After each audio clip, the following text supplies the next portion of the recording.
Citoyennes, citoyens, le monde est en plein bouleversement. D'un côté, l'Occident, confronté au rapport de force de plus en plus inconfortable, se bat pour maintenir son hégémonie. De l'autre, le reste du monde, avec la Chine, la Russie, l'Inde, le Brésil et d'autres pays, bataille pour mettre un terme à cette longue domination.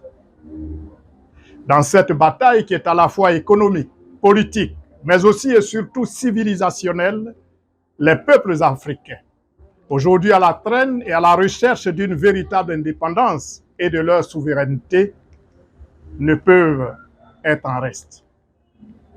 Pour l'Afrique donc, entendons-le bien, après plus de 400 ans d'esclavage, un siècle de colonisation et maintenant plus de 60 ans de néocolonialisme, la question se pose en termes de recouvrement de sa pleine et entière souveraineté. Et ce, sur le plan aussi bien politique, militaire que monétaire.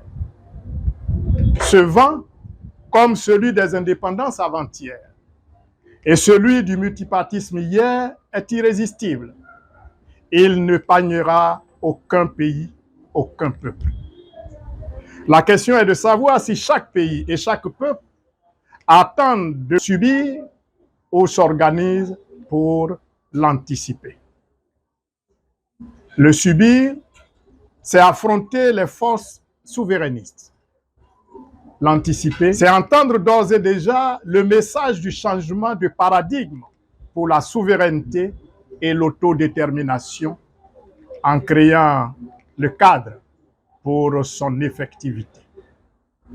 La Côte d'Ivoire, notre pays, doit s'y préparer, doit se préparer à cette évolution.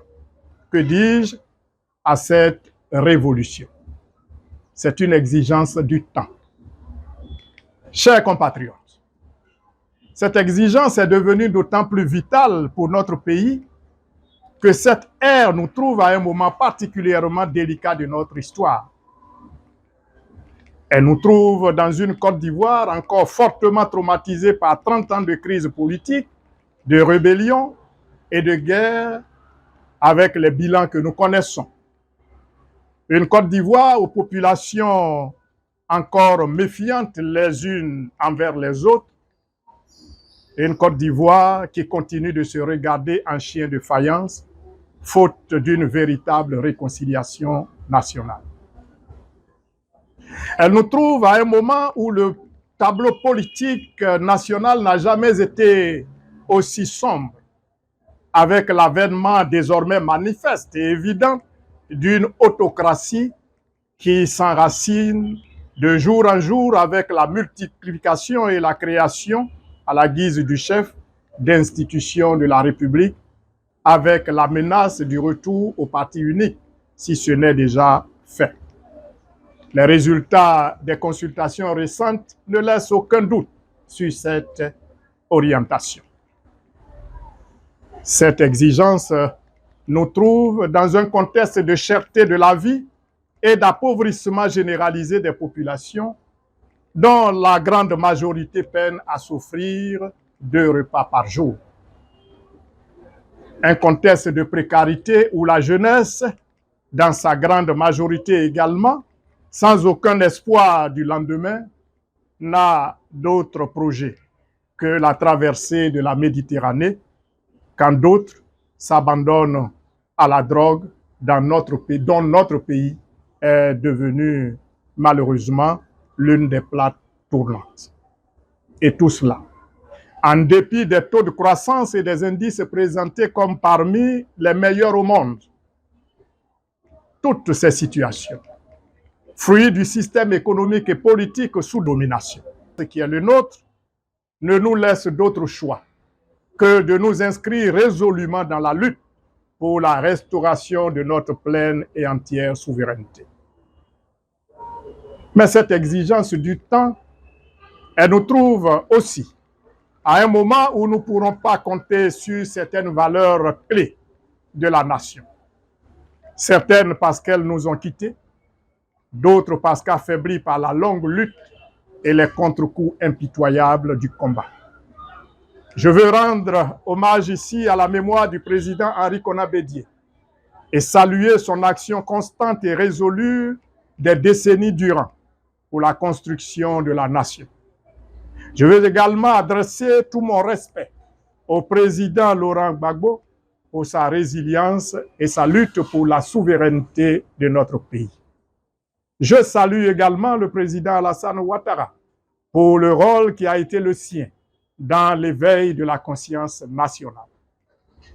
En tout état de cause, cette lutte ne peut être celle des seuls leaders et partis politiques, car comme le démontre la ridiculisation et la neutralisation de l'opposition ivoirienne, qui, alors que le peuple averti exigeait un dialogue national avec toutes les forces vives, avait naïvement cru pouvoir affronter seule l'autocratie à travers des prétendus dialogues politiques dont le résultat est aujourd'hui sous nos yeux, eh bien, aucune classe politique, quel que soit le charisme de ses leaders, n'a jamais pu vaincre seule une dictature en dehors du peuple.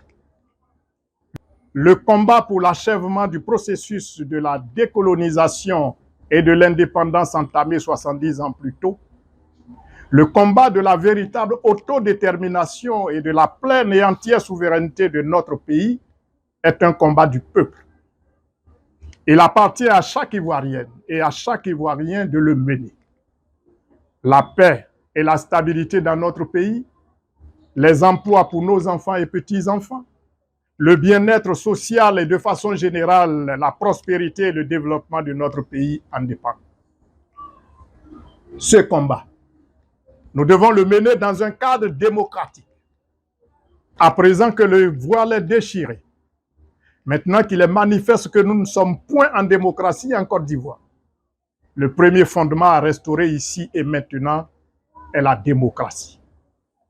Non pas celle en pratique ici, et qui en réalité n'en est pas une, mais celle initiée depuis des lustres sur le continent mère, celle conforme aux valeurs culturelles, spirituelles et morales de notre continent, celle qui se définit comme étant le gouvernement du peuple par le peuple et pour le peuple.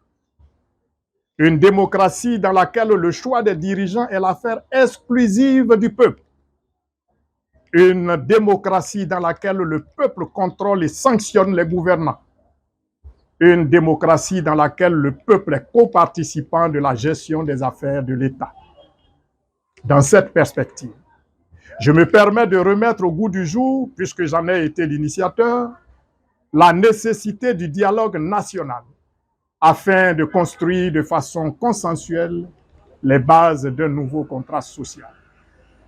J'en appelle à cet effet, respectivement à la mobilisation et au sens de la responsabilité. Le peuple de Côte d'Ivoire est le chef de l'État pour cette exigence vitale. Vive la Côte d'Ivoire, que Dieu bénisse le peuple.